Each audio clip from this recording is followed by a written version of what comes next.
వెళ్తాం. బీసీలకు మొదటి ప్రాధాన్యత ఇవ్వడం జరుగుతా ఉంది. ఇది కూడా త్వరగానే జరగడానికి అవకాశాలు ఉన్నాయి మేడం. ఓకే ఓకే, ఒక్క నిమిషం అండి. శ్యామ్ ప్రసాద్ రెడ్డి గారు, గుడ్ ఈవినింగ్ అండి. గుడ్ ఈవినింగ్ ఆశా గారు. శ్యామ్ ప్రసాద్ రెడ్డి గారు, ఏదైతే ఎలక్షన్స్ ముందు పరిస్థితులు చూస్తే కనుక అందరికీ తెలిసిందే, టఫ్ ఫైట్ అనేది బీఆర్ఎస్ బీజేపీ మధ్య ఎక్కువగా నడిచింది. ఆ తర్వాత డిక్లరేషన్స్ ఇవన్నీ, తర్వాత భట్టి విక్రమార్క పాదయాత్ర, డిక్లరేషన్స్ ఇవన్నీ 6 గ్యారంటీలు అని చెప్పిన తర్వాత కొంచెం కొంచెంగా ప్రజల్లో కూడా కాంగ్రెస్ పైన మైలేజ్ పెరగడం ఇవన్నీ చూస్తున్నాం. ఇప్పుడు బీసీకి గనక ప్రాధాన్యత ఇచ్చి రాష్ట్ర అధ్యక్షుడిగా పెట్టుకుంటే ప్రజల్లో మళ్ళీ ఆ బలం పెరుగుతోంది. 2028 నాటికి బీజేపీ గ్రాఫ్ పెరిగి ఎలక్షన్స్ లో గెలిపే లక్ష్యంగా ముందుకెళ్తున్నటువంటి సిచ్యువేషన్. మరి రాష్ట్ర అధ్యక్షుడిని బీసీని పెడితే కానీ కాంగ్రెస్ పార్టీకి నష్టం ఏదైనా కలిగే అవకాశం ఉంటుంది అనుకోవచ్చా?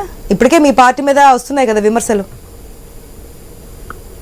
ఆశా గారు, మీకు అక్కడ ఉన్నటువంటి ప్యానల్ పెద్దలకి ప్రేక్షకులందరికీ కూడా శుభ సాయంకాలం. ఈ రోజు ఏదున్నప్పటికీ కూడా బీసీ నాదం ఎత్తుకోవడం, బీసీ బీసీ అనే పదం రావడానికి కారణమే ఈ రోజు కాంగ్రెస్ పార్టీ. తెలంగాణ రాష్ట్రంలో చట్టబద్ధంగా 42% బీసీలకు రాజకీయంగా అవకాశం కల్పించాలని చెప్పి అసెంబ్లీలో తీర్మానం చేసి పార్లమెంట్ కు పంపేయడం జరిగింది. పార్లమెంట్ లో మోడీ గారి ప్రభుత్వం బీజేపీ అధికారంలో ఉంది కాబట్టి అక్కడ నిజంగా ఈ పార్లమెంట్ లో చట్టబద్ధత కల్పిస్తే బీసీలందరికీ కూడా న్యాయం చేసినట్లుగా ఏ పార్టీ ఉన్నా, కాంగ్రెస్ ఉన్నా, బీజేపీ ఉన్నా, బీఆర్ఎస్ ఉన్నా, ఇతర కమ్యూనిస్టు పార్టీలు ఉన్నా, ఎవరున్నప్పటికీ కూడా ఈ యొక్క బీసీలు ప్రతిసారి ఎవరిని అడగొద్దు, వాళ్ళకంటూ ఒక రాజ్యాంగబద్ధంగా ఉన్నటువంటి హక్కు కల్పించాలనే ఉద్దేశంతో ఈ రోజు కాంగ్రెస్ పార్టీ ముందుకెళ్తుంది. అందులో భాగంగా ఈ రోజు మంత్రివర్గంలో గాని పిసిసి ప్రెసిడెంట్ కూడా కాంగ్రెస్ పార్టీ ఆల్రెడీ బీసీకి ఇచ్చినటువంటి పరిస్థితి.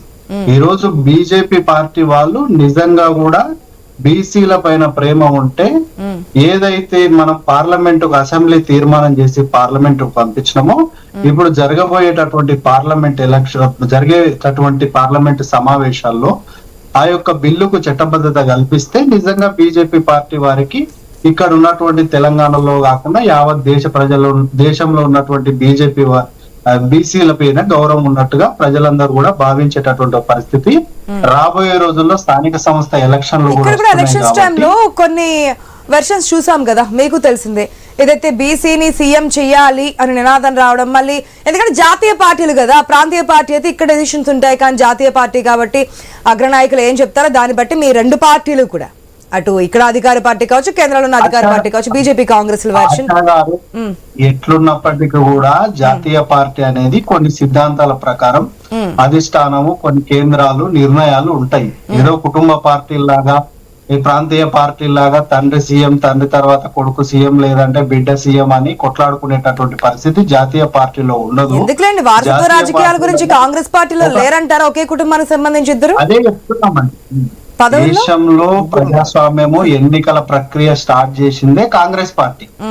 దేశ కుటుంబ రాజకీయాల గురించి మాట్లాడుతూ ఉంటే కాంగ్రెస్ పార్టీ ఇచ్చినటువంటి డెసిషన్ కాకుండా ఒకే కుటుంబానికి సంబంధించి ఇద్దరికి ముగ్గురికి కూడా పదవులు ఇచ్చినటువంటి పరిస్థితి కనిపిస్తుంది కదా. లేదు ఈ కుటుంబానికి ఒకటే అని ఇదేం లేదు కదా.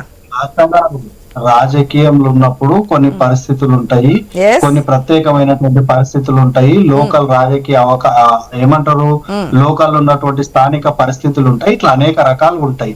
అల్టిమేట్ గా ఈ రోజు బీసీలకు అధికారం కావాలనే ఉద్దేశంతో అన్ని పార్టీలు ముందుకు రావడం చాలా సంతోషం.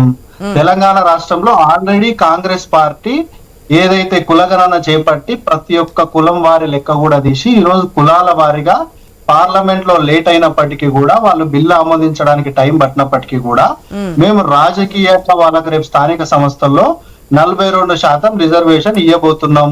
ఈ 42% రిజర్వేషన్ మేము పార్టీ పరంగా ఇస్తున్నాం. ఈ రోజు పార్లమెంట్ సమావేశాల్లో దీన్ని ఆమోదింపజేస్తే వాళ్లకు లీగల్ గా వాళ్ళ యొక్క జనాభా ప్రాతిపదికన వాళ్ళకు వచ్చేటటువంటి ఒక పరిస్థితి ఉంటది. కాబట్టి దీన్ని బీజేపీ పార్టీ ఈ రోజు పార్లమెంట్ లో రిజర్వేషన్ ప్రాధాన్యత సంతరించుకుంటుందంటారా, లేదంటే రాష్ట్ర అధ్యక్షుడికి బీసీకి ఇవ్వడం అనేది ప్రాధాన్యత సంతరించుకుంటుందంటారా ప్రజల్లో? బీసీకి ఇస్తే ఇంకా చాలా మంచిదండి. ఈ రోజు తెలంగాణ రాష్ట్రంలో అధిక సంఖ్యలో బీసీలు వెనుకబడ్డటువంటి పరిస్థితుల్లో కాంగ్రెస్ పార్టీ ఎందుకు ఇవ్వలేకపోయింది?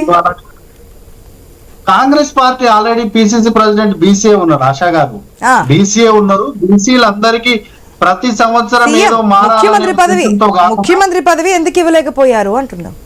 రాబోయే రోజుల్లో ముఖ్యమంత్రి పదవి వస్తుంది, ప్రధానమంత్రి పదవి కూడా బీసీలకు వచ్చేటటువంటి అవకాశం ఉంటది. Okay. Already Rahul Gandhi so గారు రాబోయే రోజులు అంటే మళ్ళీ 2028 నాటికి ఆశా గారు 2028 లో కూడా తెలంగాణలో కాంగ్రెస్ పార్టీ ప్రభుత్వమే ఉంటది. మనం పరంపరంగా చూస్తున్నాము. అది మీ చేతిలో లేదు పని, మీరు డిసైడ్ చేయాలన్నటువంటి పని ప్రజల చేతిలో ఉంటుంది ఓటు హక్కు. అది మీకా, బీజేపీకా, కాంగ్రెస్ కా, బీఆర్ఎస్ కా అనేది ప్రజల చేతిలో ఉంటుంది.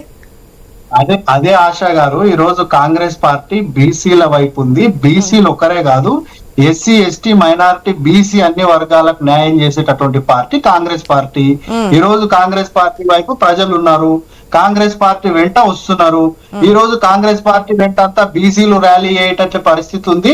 ఎట్లాగూ ఎస్సీలు మైనారిటీలు కాంగ్రెస్ పార్టీ వైపు ఉన్నారని చెప్పి బీజేపీ గాని బీఆర్ఎస్ గాని భయాందోళనకు గురయ్యి ఈ రోజు కాంగ్రెస్ ఇచ్చినటువంటి బీసీ రిజర్వేషన్ తీసుకొచ్చినటువంటి దానికి భయపడి ఈ రోజు వాళ్ళు రాష్ట్ర అధ్యక్షుడు గాని బీసీని పెట్టేటటువంటి ఒక పరిస్థితి. ఈ పరిస్థితికి కారణమే కాంగ్రెస్ పార్టీ కదా. ఈ పరిస్థితి బండి సంజయ్ పెట్టినప్పుడు కూడా మీరు బలోపేతం అయ్యే ఉన్నా అంటారు, అంతేగా?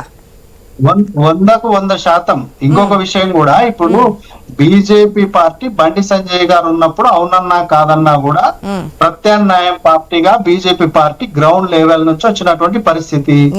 వాళ్ళు బీఆర్ఎస్ పార్టీ రెండు కుమ్మక్కై ఎలక్షన్ల టైంలో కాంగ్రెస్ పార్టీని దొంగ దెబ్బ తీయడానికి చేసినటువంటి పరిస్థితుల్లో బండి సంజయ్ గారిని మార్చిందని చెప్పి ఆచార్య గారు బీజేపీ సీనియర్ నాయకుడు 7 సార్లు ఎమ్మెల్యేగా పోటీ చేసి అతి తక్కువ ఓట్లతో ఓడిపోయినటువంటి వ్యక్తే కేవలం బండి సంజయ్